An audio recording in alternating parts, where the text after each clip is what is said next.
Hello and welcome to Under the Lights, the boxing talk show brought to you by Sportology TV with myself, Ali Drew. On the last episode, we had two guests joining us. First up, we had Natasha Jonas, and then former British champ Brian Rose came on the show, and we discussed some of their possible upcoming fights for 2021. But on this week's show, we are joined by the boxer who is mandatory to fight for the WBO middleweight world title, and he's also known as the angriest man in boxing. Delighted to be joined by Liam Williams. Liam, how are you doing? Yeah, I'm really good, thanks, Al. Just exciting times coming up in it. Obviously a big fight coming up, waiting for purse bids and whatnot. So all good. Just training hard and looking forward to what's to come. Yeah, you have got a big year ahead. Obviously, you're saying big fights coming up. You've got a baby boy on the way. Congratulations. You've got a new dog. Everything's going on. How is life obviously going? We're in lockdown. It's a bit different for professional athletes, so you are still training. But how are you finding it all? Yeah, that's right. To be totally honest with you, it's pretty much the same for me. Obviously, we can go in and out the gym. We're not all in at once, but still training with a very similar routine, still doing pads one-on-one and stuff, but it hasn't really affected me too much, to be honest with you. I'm just happy. I'm lucky enough to have the gym just across the road there where I'm living in Sheffield, and I'm in twice a day doing my thing and just getting myself in decent shape, ready for the announcement. Well, you were out in 2020. You had, obviously behind closed doors, so no fans, completely different sort of experience, I guess, for you. You got it done pretty quick. First round, you were out there. How did you find that experience and the fact that there was no fans there, or was it just sort of business as usual? Yeah, mainly business as usual. It was a bit strange, to be honest with you. Obviously, never fought in that situation before. Even when I was like coming out doing the ring walk, I put my hand up and I'm thinking, fucking hell, there's no one even watching me. Like, just feel a bit awkward then, put your hand down. But as I say, I love fighting with the crowds, and the atmosphere does get me going more. So hopefully for the next one, there's going to be a bit more atmosphere and people are going to be allowed into the venue. Be a lot more exciting, and I want to win the title with a lot of people being able to watch me as well. Yeah, because a few, I think I spoke to Savannah Marshall, and she said if she was to win, but before she won the world title, she was like, I can't jump up on the ropes and start celebrating if no one's there. I look like an idiot. So it is totally different. Same. I've thought of all this stuff, to be honest with you. It's like, I want to, in an ideal world, I want to have fans, and I want to be able to play off the crowd and, get them excited. And when I win, I want to celebrate in style. Do you know what I mean? Well, talk to us about this possible upcoming fight. Obviously, it's not been, the date's not been set or anything. It's not confirmed as to what's going to happen. But what do you know at the moment? Obviously, you are mandatory, and you want to go for that world title. Yes. Obviously, I've been speaking to Frank and the guys at MDK, but things are all in the works. I think they got I think it's 10 days from now to either get a deal done or it goes to purse bids. Obviously, then just depends who bids the highest. That's who show I'll fight on. So it's just a case of waiting until that date now, 10 days or whatever, and I'll know for sure then what path we're on, where it's going to be, what date and all that kind of stuff. So just excited now and counting down days, really. And do you think that Demetrius Andrade has sort of wanted to avoid you? Do you think he's sort of put it off and avoided you as much as he can? Yeah, 100%. I've been chasing after him for ages now. He keeps saying, everybody says on Twitter, Instagram, whatever, he's the most avoided middleweight, blah, blah, blah. He's been chasing Canelo, Charlo, Golovkin, all the rest of them, when he has to look no further than me, because I've been calling for him for God knows how long. So he's just full of shit, to be honest with you. And would you say that you're one of the most avoided in the division? Because you have, you've said you want to fight whoever, and you've called people out, and they've sort of avoided you. So do you feel like you're actually the most avoided? Yeah, 100%. Yeah, I do think I am, because you don't see any other fighter at middleweight, or at any weight really, calling every single person out. The most avoided people, biggest punchers, the Canelos, Golovkins. I've called on them all, and it's just it's a shit that that is that way at the moment. But it is what it is. We just have to keep moving forward. And hopefully when this fight goes ahead, and then if things go to plan and you win, what are you sort of looking for next? What is your sort of plan for the year or so ahead? Well, obviously,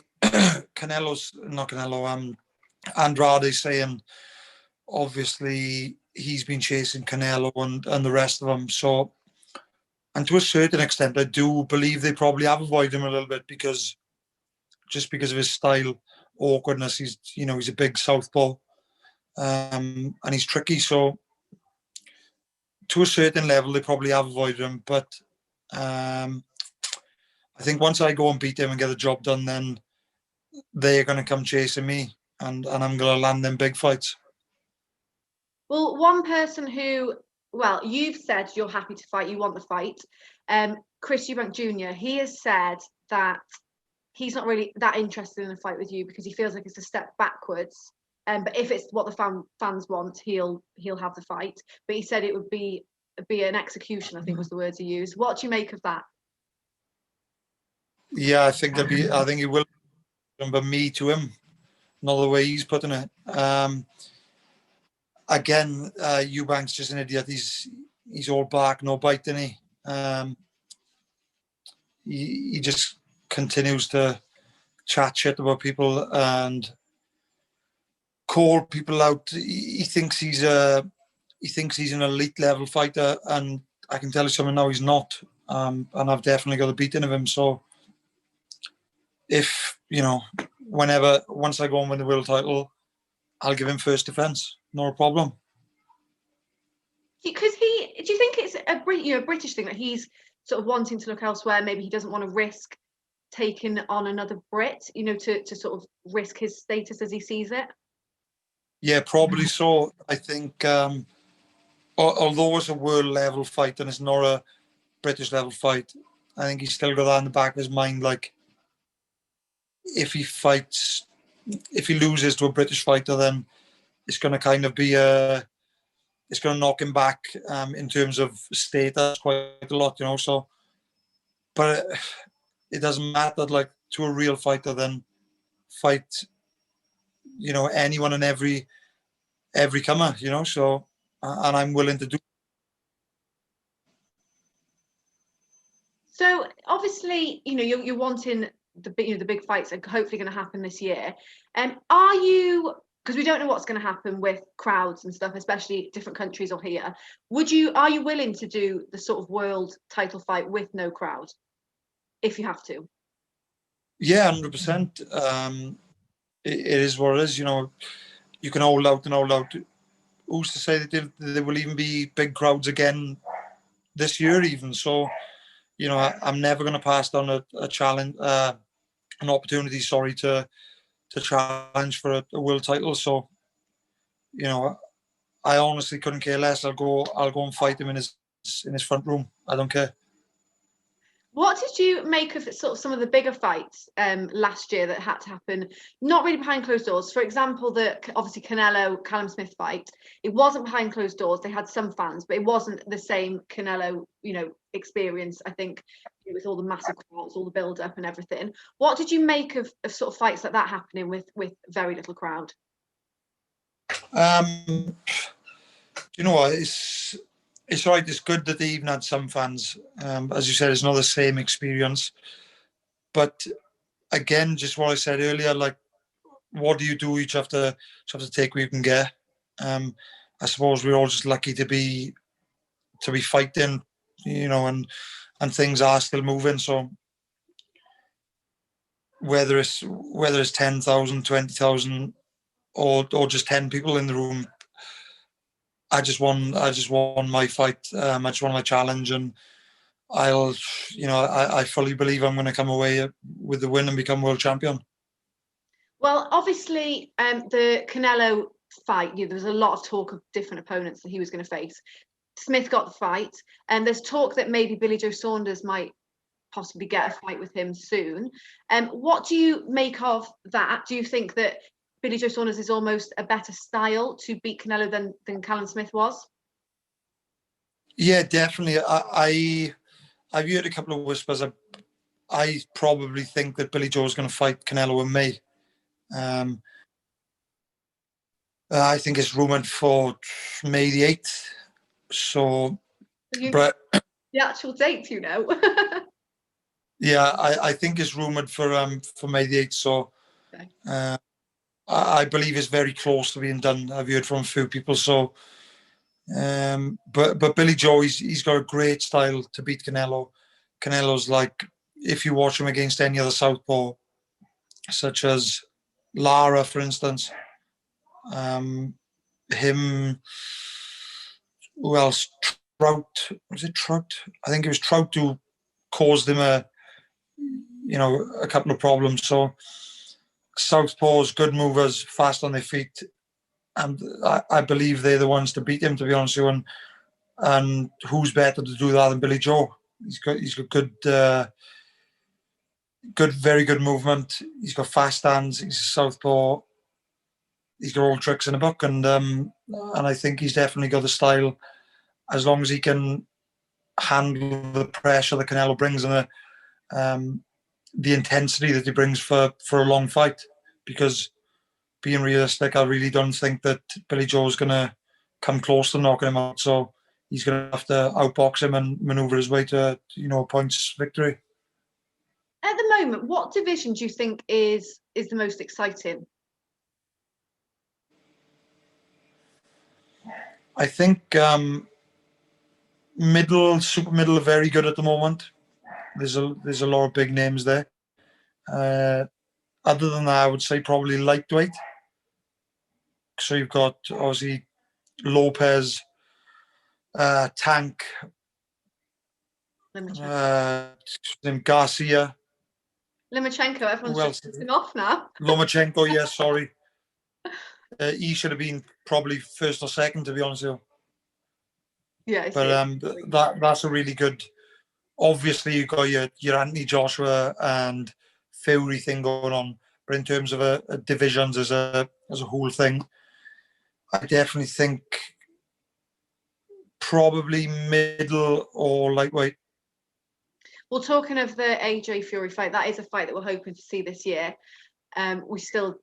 We get told it's sort of happening, things are moving, but we still don't know.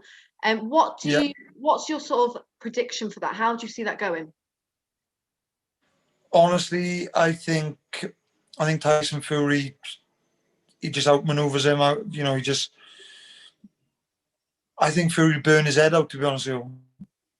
I think he's got too much movement, just ability in general. He's too crafty for the likes of Joshua. He's a bit stiff and muscle bound, but that's not to say Joshua ain't good, because he obviously is. But he's big, strong guy. He can punch hard.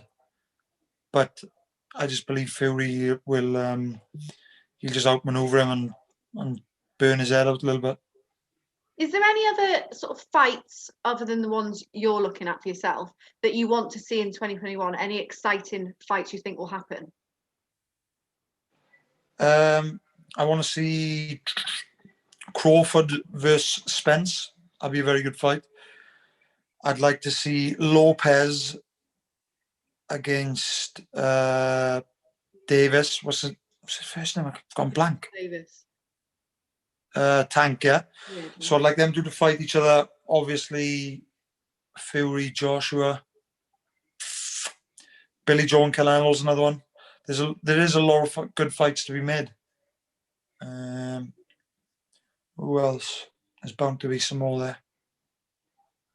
Do you ever get frustrated in being a boxer and sort of almost being out of control of what fights you can get? Because it's not, you can't just say, I want to fight and it'll happen.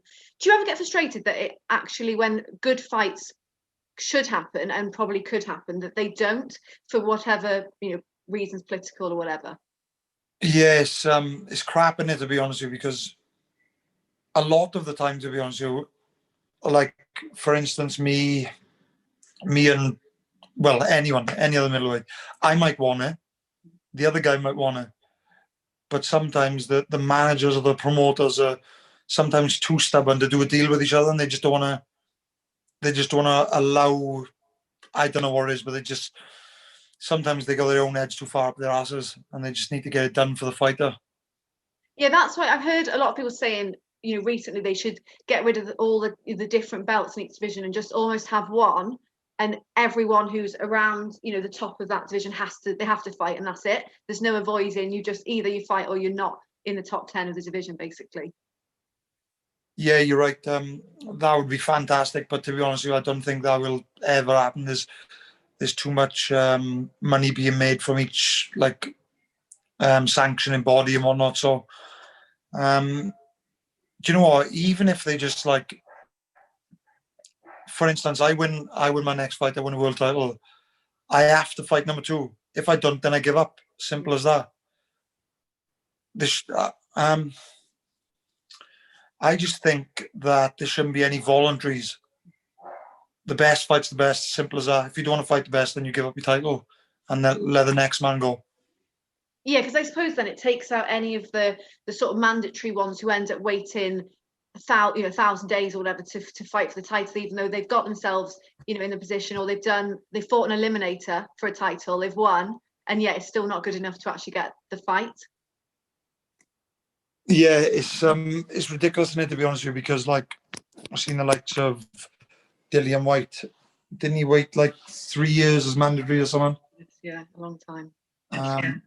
Yes. Yeah, not far off. Maybe it was 3 years. I don't know. But that's just, it was a long time. Let's be honest. A long time. That is it's madness, and no fighter should ever wait 3 years for their shot. That's just blows my mind, to be honest with you. It's unfair. Yeah, because I think Jack Catterall's had to wait a long time as well for his chance. It's crazy. I think Jack Catterall's even been mandatory from the same time as me, or maybe even before.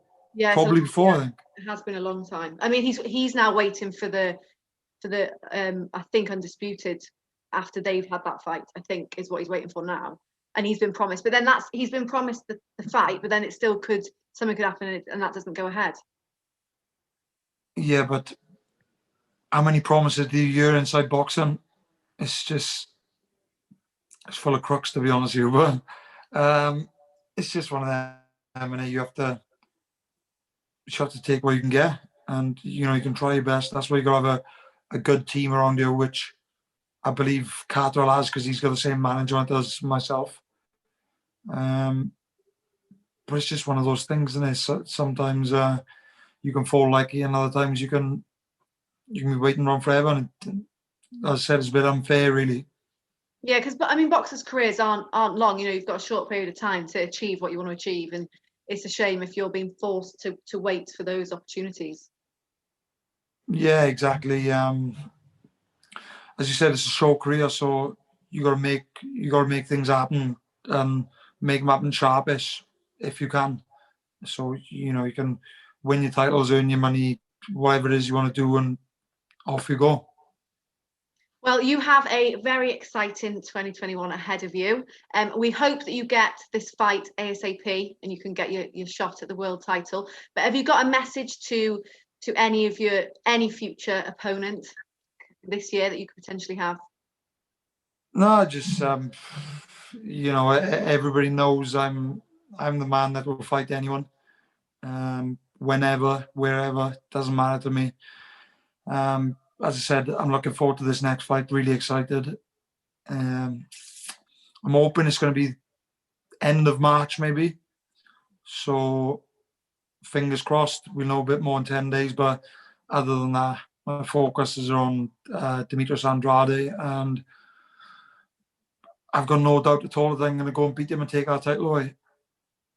Well, Liam, best of luck. We're very excited. I can't wait to watch. And good luck with the whole year ahead with the baby and everything that you've got going on. Yeah, thank you very much, Al. I appreciate that. And speak to you again soon. Yeah, definitely. Speak to you shortly. Great to be joined there by Liam Williams, and we look forward to finally seeing him fight for that world title. But guys, we've got loads more lined up, plenty more big guests to come on, but please keep supporting the channel. Do what you can, subscribe, leave some comments, like, share, whatever you can. We appreciate it, and we will see you next time.